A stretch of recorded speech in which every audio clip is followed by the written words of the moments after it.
ketika kami tiba di bundaran tempat di Patung Kuda, beberapa polisi kemudian mengeluhkan bahwa hari ini adalah hari libur nasional. Saya bisa katakan, Bapak, bubarkan barisan ini, kami tidak akan macam-macam. Bubarkan barisan ini, kami menghormati hari besar, makanya hari ini kami turun hanya 20 orang. Dalam surat kelas 400 orang sudah terkonsolidasi. Itu yang akan terbawa pada aksi jilid 2 dan juga aksi jilid 3. Saya betul-betul marah dengan tindakan kalian. Apakah kalian berani kemudian di tanggal 10 November, tepatnya pada hari raya keagamaan, teman-teman dari Tionghoa, kalian berani berhentikan itu karena ada beberapa yang kemudian melakukan kampanye? Berani kalian memberhentikan itu? Ingat, teman-teman dari kepolisian, saya memasuki Kapolda, saya sangat bangga dengan beberapa tulisan-tulisan.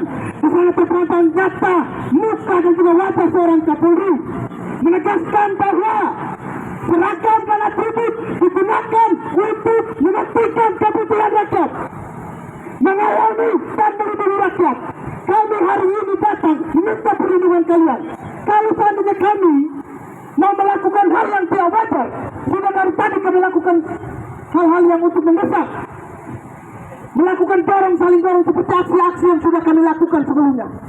Hari ini karena kami tahu kami tidak akan buat keributan, menghargai hari besar keagamaan kawan-kawan saya yang dari Muslim, supaya bapak-bapak Kapolri tahu, bapak-bapak kepolisian tahu, kami adalah organisasi kepemudaan, tidak hanya berafiliasi atau berkelompok dengan satu agama saja.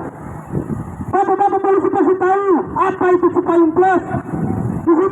Plus bahwa 6 agama Indonesia kemudian memilih untuk bersatu. Karena apa? Karena punya visi dan juga misi yang sama. Jangan kemudian kalian berbaris karena berpikir kami hari ini melakukan gerakan-gerakan radikal. Tidak! Kami datang hari ini karena kami rasa, betul kawan-kawan? Betul, sepakat. Tidak begitu, Bapak. Kemudian saya melihat ekspresi dari seorang Bapak, saya coba saja. Coba kemudian saya melaju sampai ke sana. Ada beberapa kepala-kepala kepolisian yang kemudian menegur saya dengan ekspresi seperti memakan orang saja. Itu adalah tindakan-tindakan yang akhirnya kami bisa simpulkan bahwa kalian tidak netral. Kalian harus mengayomi, melindungi. Sudah jelas dalam aturan undang-undang menyatakan pendapat di muka umum, sudah jelas itu di undang-undang. Hari ini kenapa kami turun?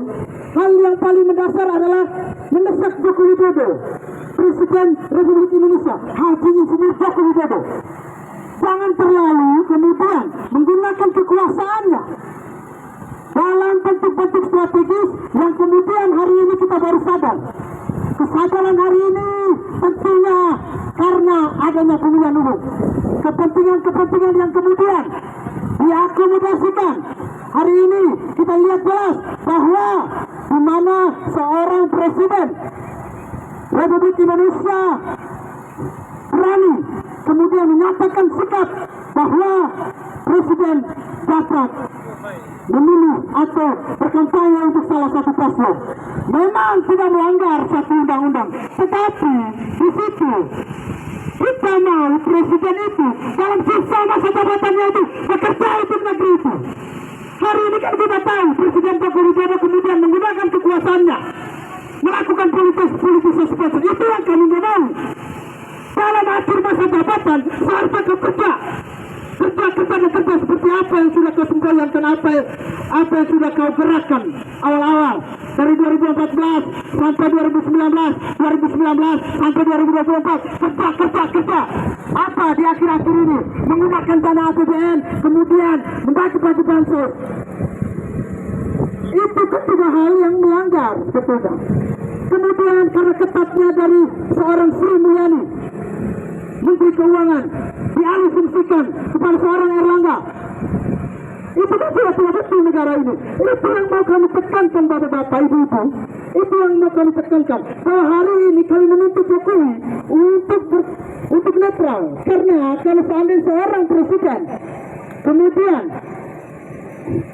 bergabung dalam suatu kampanye, bisa dikatakan bahwa ini akan mencederai dinamika yang terjadi ke depannya.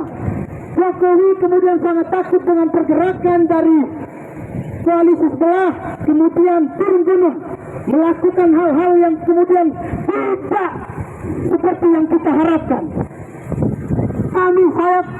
Saya seorang dari Indonesia Timur, khususnya dari NTT. Kami di NTT sangat mencintai Pak Jokowi.